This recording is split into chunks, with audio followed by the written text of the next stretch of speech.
Hey folks, Steve here, doing a video that's going to be a little bit different than the rest of my videos up to this point. So rather than be a instructional video about mechanics or even a review, I kind of just wanted to talk shop a little bit about the hobby.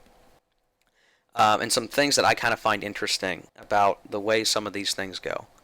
And that, as someone who has only been in the hobby for a few years, I consider myself, a new person to the hobby, more or less. And I kind of skew a little bit younger than the average demographic of wargaming. Don't take that as any sort of bad thing, right? I think it just, for a variety of reasons, sometimes the demographic of wargaming skews a little bit older. And I'm just nearly 30, and so maybe I'm a little bit on the younger side, and there's still a lot of folks that are younger than I, even involved in the hobby. Um, that said, I think that ends up showing that when this is a hobby that you get to stick with probably your whole life, right? You can get involved in wargaming, in your 20s, and you can play all the way up through your 90s because there's nothing stopping you from getting involved in playing unless you begin to suffer some major affectations to your mind for whatever reason, right? If you have a hurt leg, you stop playing football, but you can play war games for decades and decades and decades, right? Now, if you've been in the hobby for a long time, you've seen changes in the hobby in terms of the producers of the games. Right? There are many old classic game companies that are no longer around. SPI. I don't think Victory Games is around anymore. But there are newer ones, anyway, that hold pretty good recognition out there. GMT, Compass, Decision Games. And I guess something to keep in mind is that a lot of games out there have been around for a long time too. So all my videos up to this point have been kind of regarding World in Flames, and so I can't get away from it too much. I'm going to talk about it again here a little bit.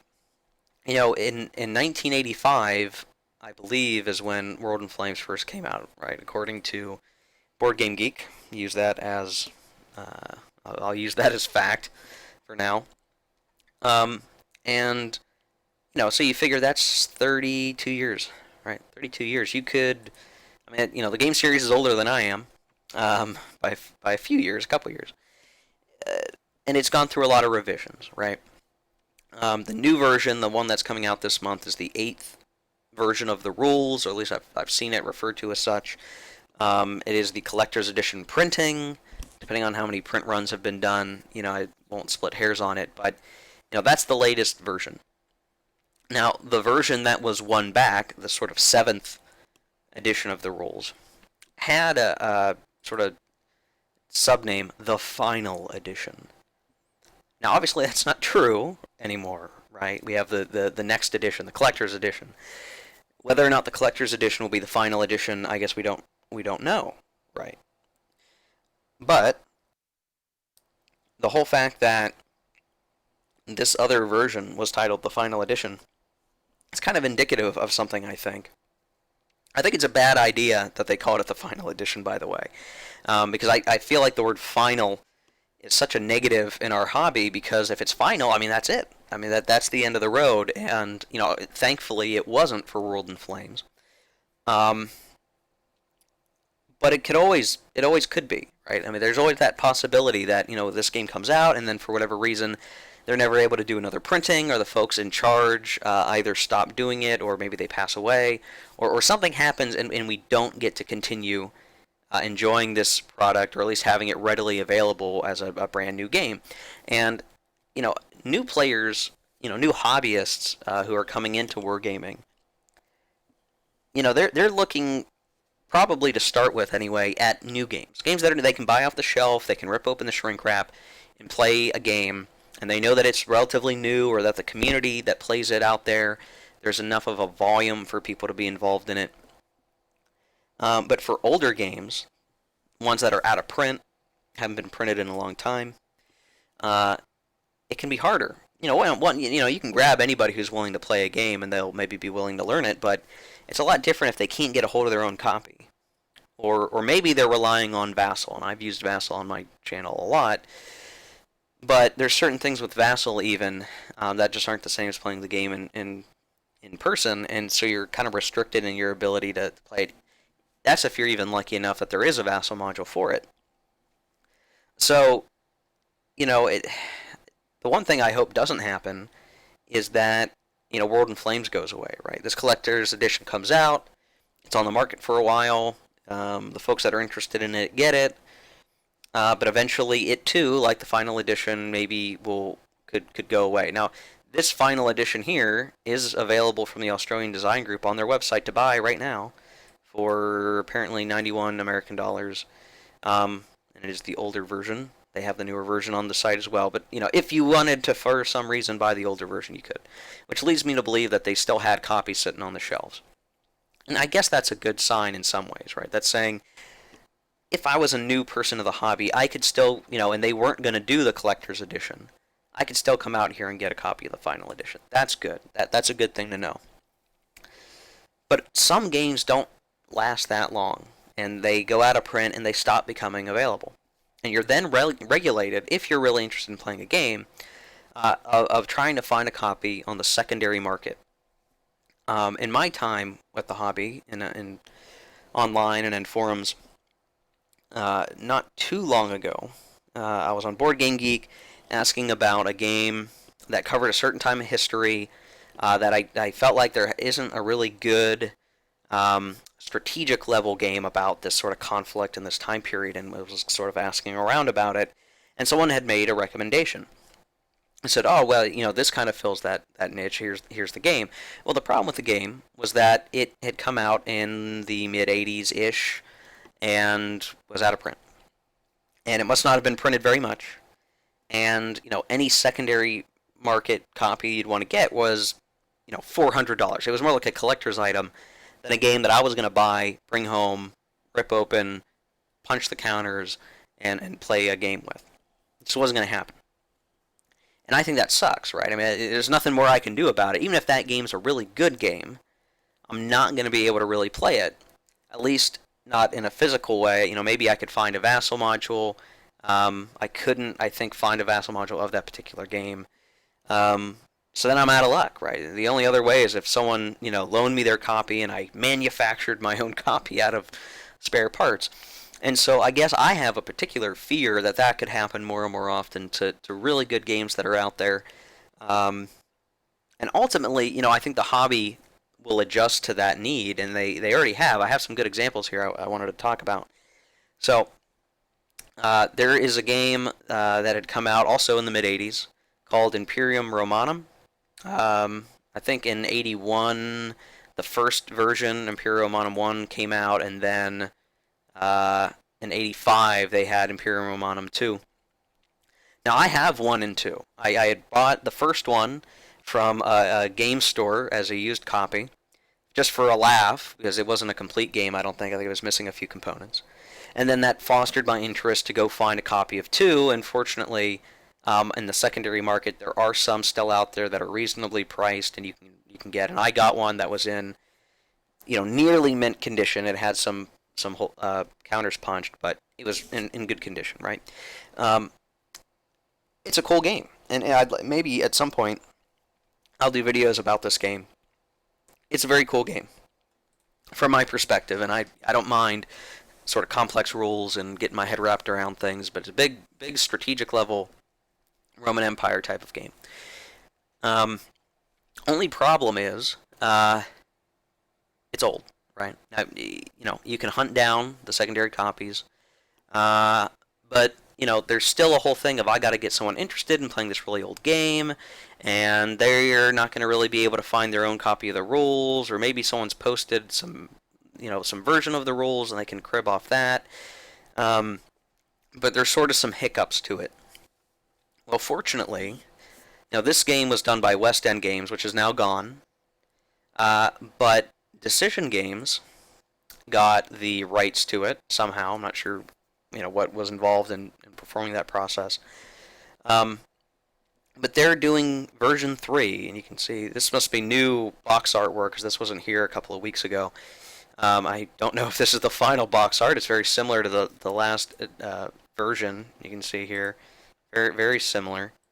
Um, and they're going to be doing a new version, and it's coming out sometime next year. I'm really excited for it. I mean, I have version 2. I'm excited for version 3 because the map looks awesome. They're redoing the map, and it just looks great and readable, and not sort of the ugly mid '80s artwork that was used for the version 2. So it's still possible for long lost games to have new life. Decision Games did this with another game, Empires of the Middle Ages. That was an SPI game that came out in the '80s, went away. Somehow they got the rights to do that, and they did a new edition, a second edition, so to speak, and I have a copy of that too. It's a pretty interesting game. I'll leave it at that. And so there's this sort of hope that the companies that are around today, Decision Games, GMT Games, all the other companies that are out there, it's still possible to reach back into the history of the hobby, find the people who own the rights to a particular game, and give it new life again. Right? If you liked Imperium Romanum 2, hey, here comes 3. It's got some, rules polishing and some new scenarios.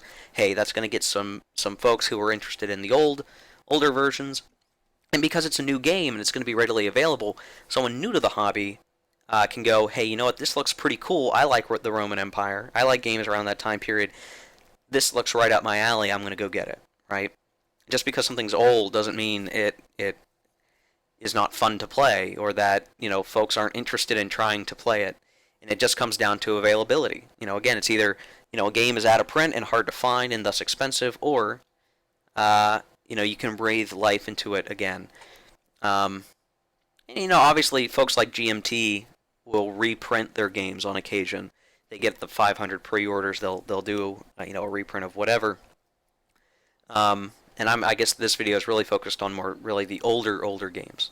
And then you have just there's a point where if a game's defunct or it hasn't been around, I think the hobby eventually just solves that by new designs, right? Folks are putting out new games all the time. How many World War II games are there? A lot, right?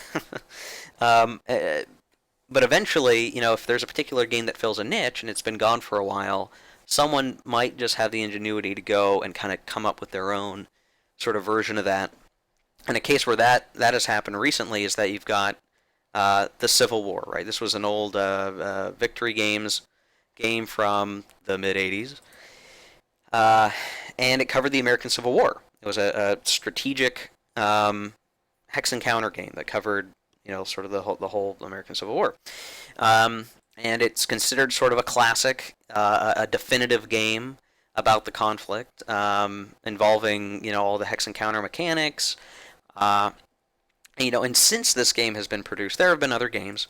There's even been games that aren't Hex Encounter that have sort of filled the niche as like the American Civil War game, like Mark Herman's For the People, which is a card-driven game, not Hex Encounter. That is a lot of fun. I really like that game. And it's, it sort of fills this niche of, I want an American Civil War game, a strategic level 1, not just, the Battle of Gettysburg. I want, this big map of the United States, and I want to fight the whole thing. Sort of filling that niche, right? But it is card-driven. It's not Hex Encounter. Well, a couple of years ago, GMT put out the U.S. Civil War. And it sort of fills that niche of the old Civil War game from Victory Games. Published by GMT, like For the People, does the grand strategy of the American Civil War, and it has amusingly enough, this game borrows mechanics from the old Civil War, borrows some mechanics from For the People, I think, and it fills that niche, right? It is for someone who likes the American Civil War as a topic, maybe is new to the hobby, and they say, hey, I want a big, grand strategy Hex Encounter game about the American Civil War. They're going to go for this. Now, you can find a copy of the Civil War, the old one, out there in the secondary market. A new copy for $45. That's really reasonable. but I can walk into a game store, uh, a brick and mortar one, as long as it carries war games. Not all game stores do, but if it does, there is a chance that this is going to be sitting on the shelf, and that new wargamer is going to look at that and go, hey, you know what? I'm going to go ahead and pick this up. This fits what I'm looking for, and it's readily available. And I've seen folks review this game and sort of preface it with saying, well, it's either going to be a big failure or it's going to be a new classic. Now, I own this game, the U.S. Civil War. I've played it just a little tiny bit, not enough to give a full review or a verdict on how I feel about it. I'll say generally I think it succeeds in what it sets out to do. And so, maybe this is going to be the new classic, right? When somebody says, hey, I want to go play a grand strategic American Civil War game, that's Hex Encounter. If they're going to put that qualification on it, this might end up being the classic for the next, 30 years, like this one was up till maybe the 90s when For the People came out, and then maybe people focused on For the People for a long time. This could very well be now the default standard for strategic American Civil War game, right? I mean, I think the possibility is certainly there. Still a new game, only a couple years old. I don't know what the saturation rate is for this amongst people and what they really, really think of it. I think, it's maybe niche enough that it hasn't gotten a huge amount of visibility. But, whatever problems the hobby has in terms of game availability, I think we will ultimately solve them. Whether it's, coming back and saying, no, it's not the final edition, it's yet another edition. That might be final, it might not be final. Let's be optimistic, everybody. Or doing a new edition of an older game. Or sort of, going back and doing a new iteration of something in the same vein. Bringing a different sort of design eye on the game that you're looking to play. So, the legacy of these games will continue. The sequels and redos and new editions, hopefully that will all keep up. And, we can all enjoy these sort of, classic games for a long time. Maybe this video is just all a bunch of me rambling about the hobby, but I think it's just interesting to kind of look at what's available out there. And there's more examples than the couple that I've shown here. I mentioned Empires of the Middle Ages. That's another one. There's certainly even more than that out there. And so, I think some of my videos have been viewed by folks who are new to World in Flames, for instance. And I want to maybe look at having this channel also be a utility, or at least something interesting to listen into if you're new to the hobby. Because again, I've only been in it for a few years, a couple years even. Though I've quickly adopted it, and because it was something I probably have always been interested in, and I didn't get a chance to get into it until the right set of circumstances presented themselves. So there's going to be younger people who are new to the hobby. There are going to be older people who are new to the hobby. I have a friend who, like me, always had sort of the interest in history and liked strategic things, but he didn't have someone to play games with, or didn't know anybody else interested in it, and didn't look enough himself into it. But I helped him sort of begin his journey into wargaming. And so, he's a little bit older. He's coming in. I'm more on maybe the younger side, and I'm coming into it. And so, whatever sort of, questions that could be asked, maybe I can help answer them for other new folks, and talk about some of these games and do some reviews. We'll see what happens. I would like to do some in-depth videos maybe on the U.S. Civil War and For the People. I own both of those games. They're both really good games, I think. Again, I don't want to do a full review until I've played the U.S. Civil War a little bit more. But it's going to be worth a look. So if you listen to this whole thing, thanks for that. Thanks for sitting around. A little bit later today, I should have another World in Flames focused video uploaded. The request that I got last was to do a video on, excuse me, sorry, I had a cough, do a video on the expansions for World in Flames, and I think that's going to be a pretty easy video just to kind of get out there and describe and talk about, so I'm going to try to work on that. Maybe we'll be out later this evening. So thanks for watching, and we'll catch you next time.